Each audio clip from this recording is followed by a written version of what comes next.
Welcome back to the deep dive. Today we are intentionally taking a step back from the big, complex topics. No global trade wars, no quantum computing. Not today. Instead, we have a very specific, almost surgical mission. We're diving into language itself. Our goal is to pull out these single, perfect words, these tiny linguistic tools that fit moments in life that, well, that often go unnamed. And that's really the value for you today. Yeah. Think of this as a way to instantly expand your vocabulary for feelings and experiences. Right. We all had that very specific ache or that, that sudden impulse, but we just didn't have the word for it.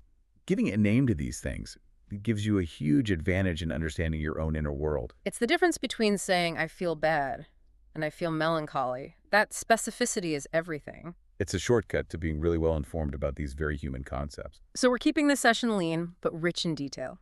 We've pulled 3 absolute gems from our research, specifically from a collection we've been calling The Word Wardrobe, Small Wonders of Language. And we've kind of organized them by, let's say, ascending levels of chaos. That's a good way to put it. We're going from a deep internal feeling to a very physical outward act.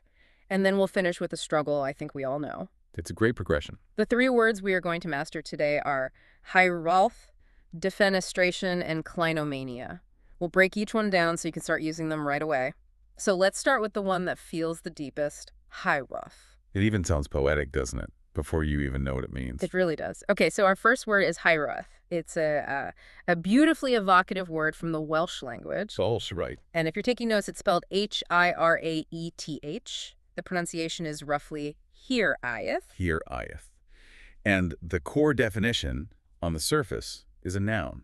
It's a deep longing or a heavy nostalgia for a home you can't go back to. But there's a twist. There is. And this is the critical part. It often means a home that maybe never really existed or a time that is just completely and totally out of reach now. Okay, so let's unpack that. Because we have words like homesickness or nostalgia in English. Why did Welsh culture need something more? What makes Hiraeth different from just missing your childhood bedroom? The nuance is everything. Homesickness is, it's directional. You know where home is, you miss it.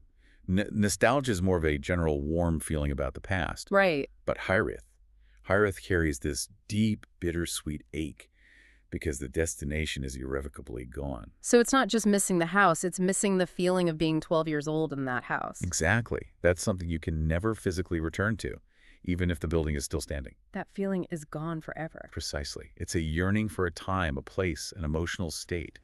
One of the sources we read called it beautifully the ghost of a memory. The ghost of a memory. Wow. And it makes sense, in the Welsh cultural context, this deep tie to a specific landscape, a long history.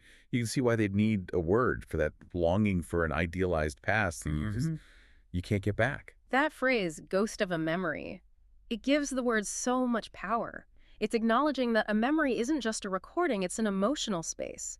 And the version of you that lived there is gone too. Yes.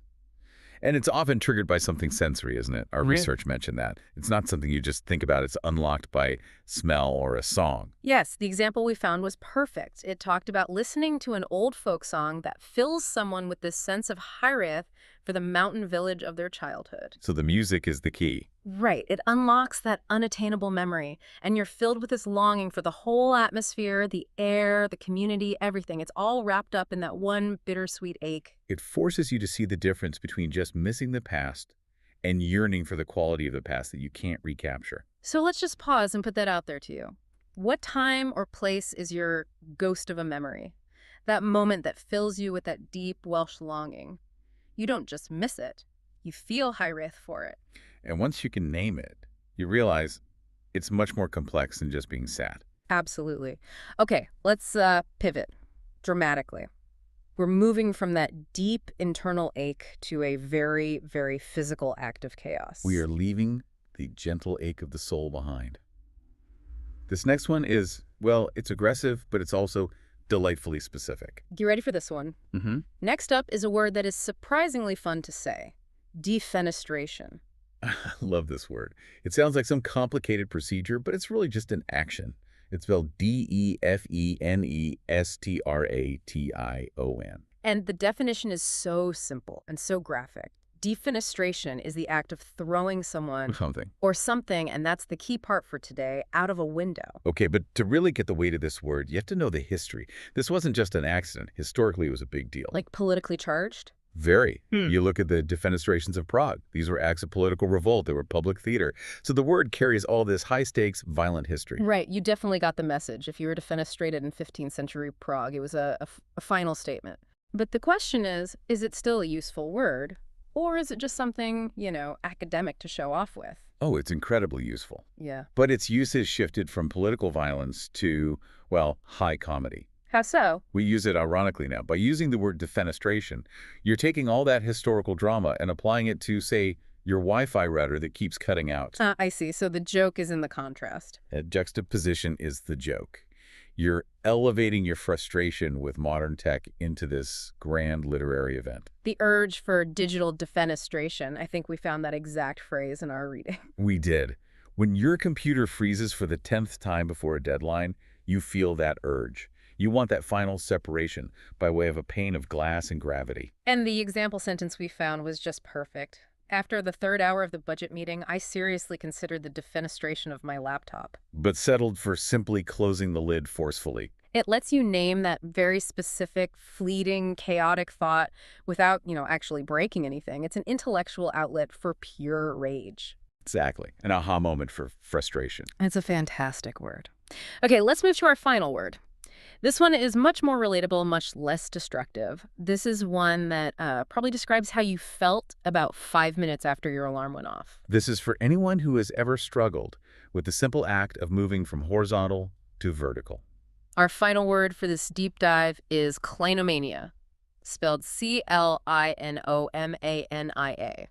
It sounds a bit clinical. It does, but the meaning is universal. It's a noun, and it means the excessive desire to stay in bed. Right. And again, we have to ask about the nuance. We all get tired. We all hit the snooze button. What makes clinomania different? It's in that excessive desire part, the mania. Our notes were clear. This isn't just about needing more sleep. It's that profound, almost magnetic pull your blankets have. It's a craving for the bed as a sanctuary. Exactly. You break down the word clino means bed, and mania implies an obsession. So it's the feeling that your bed is the safest, most perfect place on earth, and you have this intense desire to just never leave. I know that feeling so well. It's that mental negotiation in the morning. You're calculating the bare minimum you have to do just to get a few more minutes under the covers. That's it. That calculation, that profound resistance, that's clinomania in action. It gives the feeling validity. It's not just laziness, it's a specific, powerful impulse. And it gives you a great comeback, right? Yeah. I'm not being lazy, I'm succumbing to a powerful psychological state. Precisely.